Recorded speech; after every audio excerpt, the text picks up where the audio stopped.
పాలమూరు జిల్లా అంటే కష్టానికి మారు పేరు.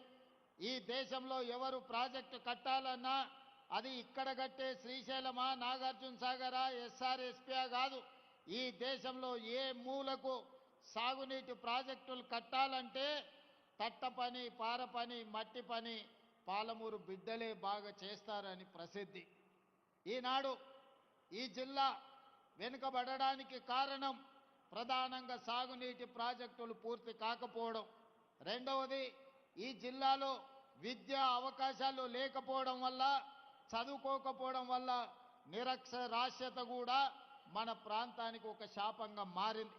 నాకు తెలిసి అర్ణమ్మ గారు చెప్పాలి, దేశంలోనే అత్యధిక వెనుకబడిన మండల కేంద్రంగా గట్టుకు ఈ దేశంలోనే గట్టు మండలం అత్యధిక వెనుకబడిన మండలంగా ఈరోజు గద్వాల ప్రాంతం ఉన్నది.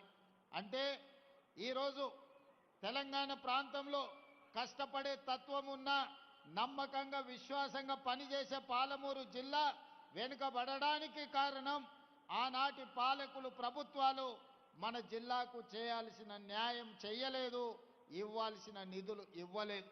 అందుకే సాగునీటి ప్రాజెక్టులు ప్రారంభించుకున్నా ఈనాటికి పూర్తి కాలేదు.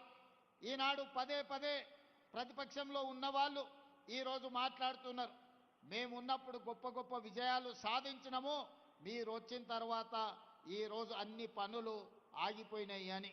నేను ఈ వేదిక మీద నుంచి అడగదలుచుకున్నా, ఈ వేదిక మీద నుంచి నేను వివరించదలుచుకున్నా, ఈ వేదిక మీద నుంచి పాలమూరు బిడ్డలను ఆలోచించండి అని నేను విజ్ఞప్తి చేస్తున్నా.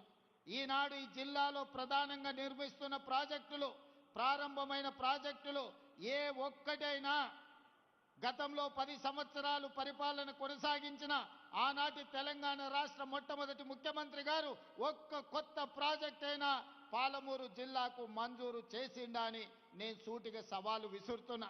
ఈనాడు ఈ జిల్లాలో కడుతున్న ప్రాజెక్టులు, నిర్మాణం అర్ధాంతరంగా ఆగిపోయిన ప్రాజెక్టు